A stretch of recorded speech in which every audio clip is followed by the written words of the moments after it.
L'amélioration continue de la qualité de l'enseignement est au cœur des préoccupations du gouvernement, conscient que cet objectif ne peut être atteint sans la mise à disposition des outils pédagogiques appropriés et en quantité suffisante. Dans cette dynamique, le Togo a fait le pari d'une politique responsable devant la question des manuels scolaires à travers plusieurs actions. 1. La réforme curriculaire. Entamée depuis 2002, soit depuis plus de 22 ans, la réforme curriculaire a apporté de véritables changements dans le système éducatif togolais à travers des manuels made in contexte et les approches qui les sous-tendent, des programmes de mieux en mieux adaptés aux réalités culturelles et aux grandes mutations internationales survenues sur les plans politiques, économiques ou social.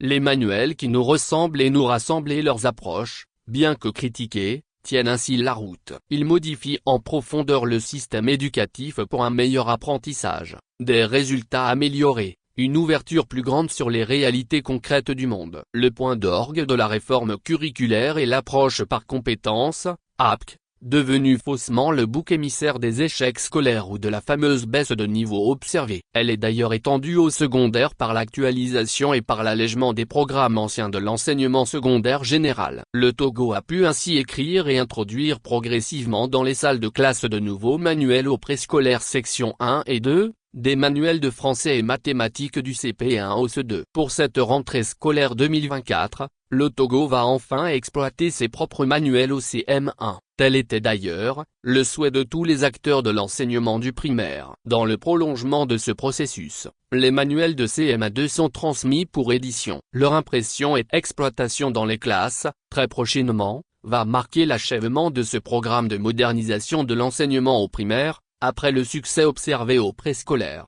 Au collège, les livres des sciences, technologies, mathématiques, sciences physiques et sciences de la vie et de la terre sont également à l'édition. Le gouvernement est actuellement engagé dans la mobilisation des ressources pour assurer la phase d'impression dans des délais rétrécis et ce, dans l'intérêt des élèves, des parents d'élèves, du corps des enseignants et autres intervenants.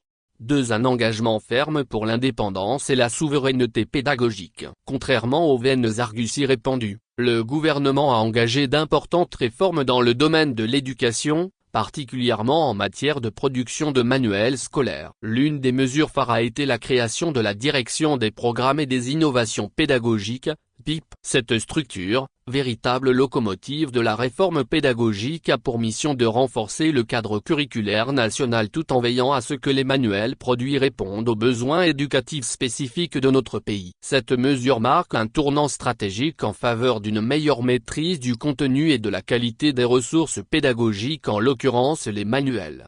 Cette direction se positionne ainsi comme le garant d'une production des manuels scolaires en adéquation avec les réalités nationales tout en maintenant un haut niveau de rigueur académique. Ainsi, loin de dépendre uniquement d'acteurs internationaux, le processus de conception et de production des manuels scolaires est piloté par des experts nationaux, assurant une plus grande autonomie pédagogique.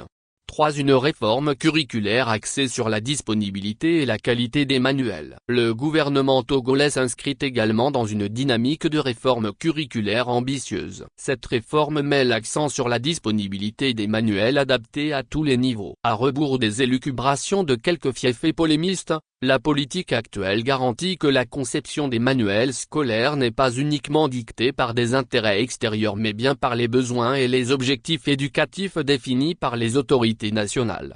De plus, cette réforme s'appuie sur un principe de diversification des partenariats. Cette approche garantit que l'éducation reste un secteur d'investissement prioritaire, ouvert à diverses formes de collaboration, tout en protégeant les intérêts nationaux. En effet, la politique de production des manuels intègre aussi bien des prestataires nationaux qu'internationaux dans une dynamique de collaboration afin de répondre parfaitement à l'importante demande. Cette stratégie permet d'allier expertise locale et standards internationaux afin d'assurer la disponibilité des manuels de haute qualité.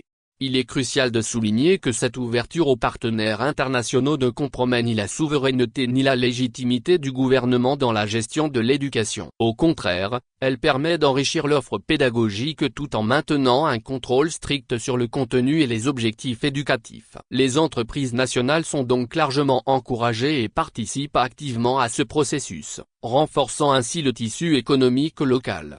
Avec cette démarche, Le Togo se distingue de plusieurs pays francophones, grâce à l'implication des premiers responsables de l'éducation, du gouvernement et de l'engagement personnel du chef de l'État dont l'ambition est de construire une école autonome, moderne, efficace et de qualité solidement ancrée sur les réalités sociales environnantes, tout en s'ouvrant sur le monde et sur l'avenir. La conception, la distribution des manuels ainsi que des produits en qualité et en quantité accessibles à tous les élèves témoignent de cette volonté gouvernementale. Le Togo affiche donc clairement une fierté nationale devant les questions éducatives, notamment celles relatives aux outils pédagogiques. Toutes les réformes observées en la matière sont portées par une ambitieuse politique des manuels scolaires qui sera adoptée par le gouvernement togolais.